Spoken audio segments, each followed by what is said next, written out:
parang hindi siya enough doon sa effort na binibigay ko sa company na parang ito yung kinikita ko and ito yung time na inaalat ko dito sa corporate world.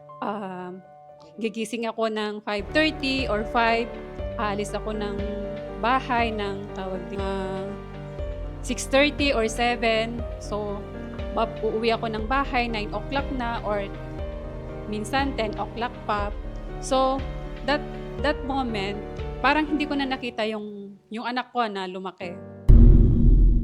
Hello, magandang araw po sa inyo. Kami po ang RRCT Realty at ngayong araw ay atin pong pag-uusapan ang buhay ng isang real estate agent.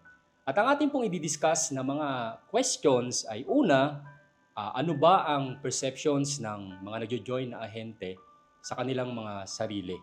Ano ba yung kanilang pananaw sa pagiging real estate agent? Simulan po natin ang atin pong kwento.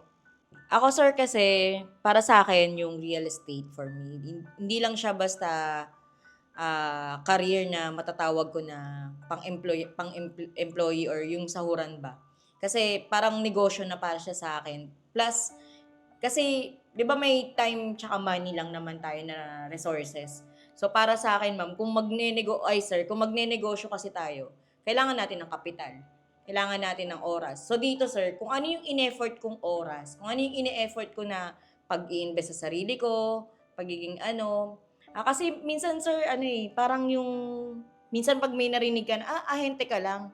Kasi 11 years akong nag-corp, syempre may sahod, tas maririnig ko sa, ba't sinayang mo yung trabaho mo, 11 years ka dun, tas maganda na yung kitaan dun.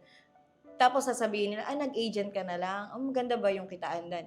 Sabi ko nga po, kanina din na nabanggit natin sa hindi na kasi yung commission lang yung habol. Lalo po nung na-meet ko na yung dati siguro sir, yung unang mga panahon na nag-iisip ako kung paano ako kikita. Nakita ko yung real estate na Though, hindi ko, syempre plastic naman ako kung sasabihin ko walang income dito, tas nag-e-effort ako. Pero more of, pag narinig mo na pala yung kliyente mo na, She, salamat kasi nagkaroon na kami ng bahay dahil sa'yo. She, buti na lang ikaw yung agent namin kasi hindi mo kami iniiwanan hanggang sa, yung kumbaga sir, yung hanggang turnover nandun tayo. Mahirap kasi yung agent na, pag nag-agent, nagbebenta lang sila. Hindi nila nabibigyan ng, yung kliyente nila na, hanggang turnover, pwede nyo kaming asahan. Kasi base dun sa mga nagiging experience namin na, ako sir, meron akong kinuha na dati na bahay. So, iniwan na lang ako ng basta-basta ng agent ko. So, para sa akin, kaya siguro, inaano ko na sa sarili ko na pag nag-ahente ako at nag-real estate nga ako dito sa, hindi ko pababayaan yung kliyente ko. Kasi yun yung inano ko na kumbaga, ano ba yung binigay na talent sa akin ng Panginoon, yung ni Lord? Di ba dapat tumulong ako? So, parang ito yung nakita ko, sir, yung pagiging real estate agent ko, yun ay makakatulong sa akin na makatulong din ako sa kapwa ko. In return, siguro makakatulong din na matupad ko rin yung mga pangarap ko sa buhay. Magkaroon din ako ng sarili kong bahay at lupa, kotse, or yung financial freedom, yung hindi ko nahihintayin na may darating na pera sa akin. Kumbaga, pagtapos ng 10 years neto, ganito na lang ba? Parang rat race?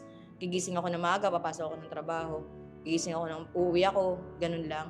So parang dito sir, may-effort na ako 10 times para after 10 years, maghihintay na lang ako ng fruit ng naging trabaho ko 10 times na yun lang po. Okay, thank you, She. Susunod naman natin si Josie.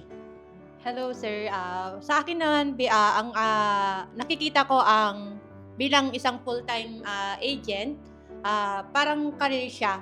Career na parang nakakatulong ka or nakakatulong ako sa kapwa ko or sa bawat Pilipino na gustong magkaroon ng sariling bahay. So sa akin, ang nagandahan ko pa bilang full-time is yung parang masaya ako sa ginagawa ko, yung tipong nakikita ko yung parang pamilya na kung let's say pag nag-tripping is yung parang mukha nila na at the same time na nakakuha sila ng bahay na parang in return is yung parang magaan sa pakiramdam, parang ganun po. Yung parang nararamdaman ko na hindi lang siya work, pero at the same time is yung parang free ka na gawin yung gusto mong gawin na parang makatulong. Parang yung goal ko kasi nung pumasok ako dito is yung ano ba ang parang gusto kong gawin na yung work na makakatulong ako sa ibang tao na parang hindi ako parang sa yung tipong masaya ka sa ginagawa, gano'n. Gano'n kasi ako eh,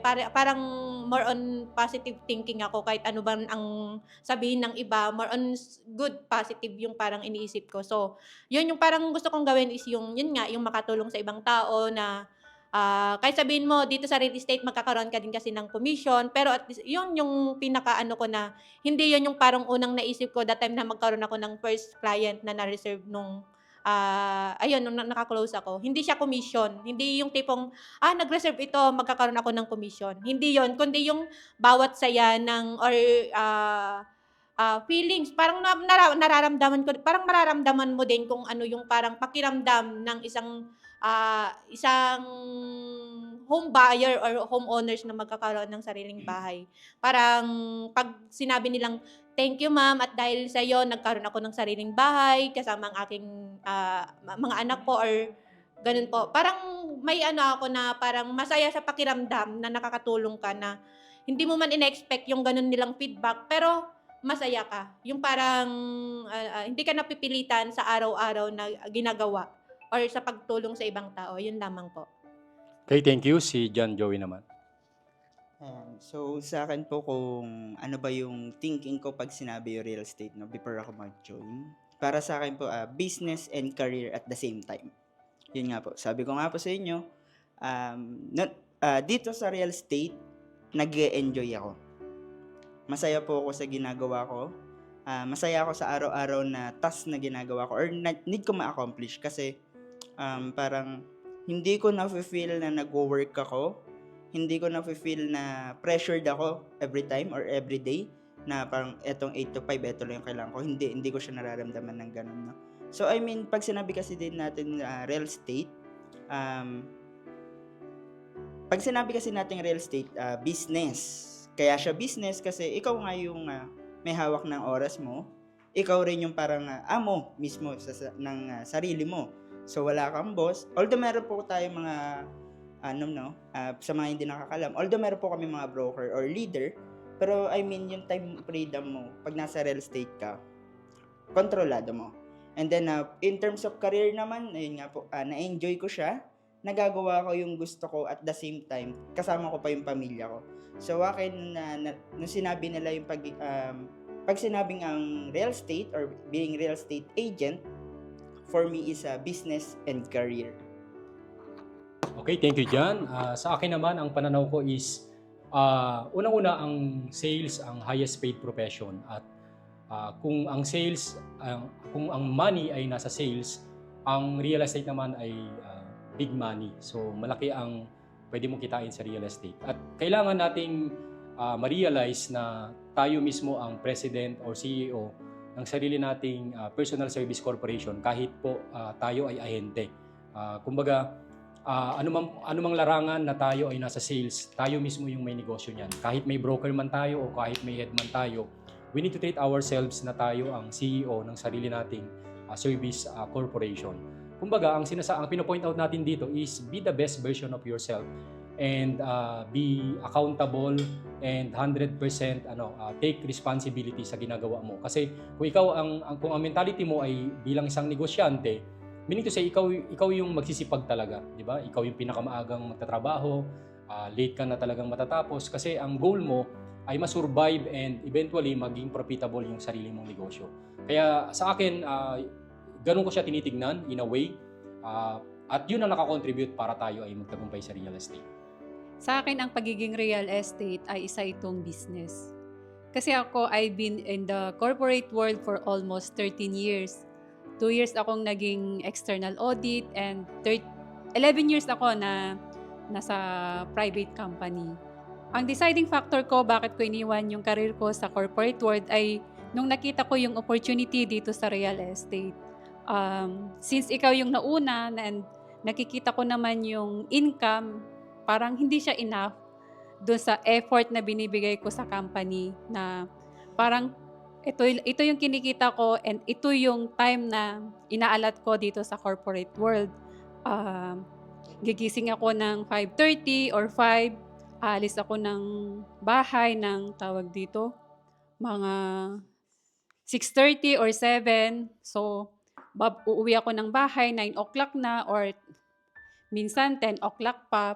So, that moment, parang hindi ko na nakita yung anak ko na lumaki. Parang for almost, mula nung pinanganak ko yung anak ko, parang hindi ko na siya namamalayan na lumaki kasi nga, aalis ako, tulog siya. Pag uwi ko, tulog na rin. So parang, ano ba to? Parang naghihirap, parang yung oras ko, parang naalat ko na ng buo sa company. Tapos, hindi ko na namalayan na lumaki na pala yung anak ko, malaki na, 3 years old na. And that time, parang iniisip ko, kung tama pa ba na ialat ko pa yung buong time ko or effort ko dito sa company, where in fact, nakikita ko naman yung income na pwedeng kitain sa real estate through sa'yo. Parang yun yung naging deciding factor ko na, ito pala, yung isang buwan ko na parang halos, siguro sabihin mo na 70% ng time ko nasa company, ang kinikita ko doon, kaya ko naman palang kitain dito sa real estate ng yung kita mo ng isang araw ay yung, tawag dito, Isang buwan. yung isang buwan, kaya mo palang siyang kitain sa isang araw. Kung talagang itotodo mo yung effort mo, yung pagiging, tawag dito, yung effort, tsaka pagiging hardworking mo. Kasi sa tingin ko naman hardworking ako eh. Kung hardworking ako ngayon, kung hardworking ako sa company, bakit hindi ko na lang itodo dito sa real estate? Yes. Na yung time ko, maalat ko pa yon sa anak ko, tsaka sa family ko. Kaya, by year 2018, I leave the corporate world and I joined this real estate industry. Actually, nung 2015, pinanganak ko yung anak ko, si Natalie. Inopen mo sa akin yung real estate industry. And naisip ko, parang wala naman kikitain dyan. Then sabi mo sa akin, mag-take ka ng board exam. And that time, I think February 2016, yan na yung last ng exam na pwede yung 4-year course lang. So I take that chance na parang wala lang sa akin, okay, for license lang. Then nag-take ako kahit wala na nga akong time sa family ko. Saturday, Sunday, pumapasok pa ako sa review, Monday to Friday sa office. Then totally as in talaga na ganun lang yung ginawa ko. And luckily, 2016, nung pumasa ako sa real estate broker, wala pa rin sa isip ko talaga na pasukin ang real estate industry. Kasi hindi ko pa nakikita yung parang yung value tsaka yung income, wala pang pumapasok sa atin. Pero nung 2017, yun yung deciding factor ko.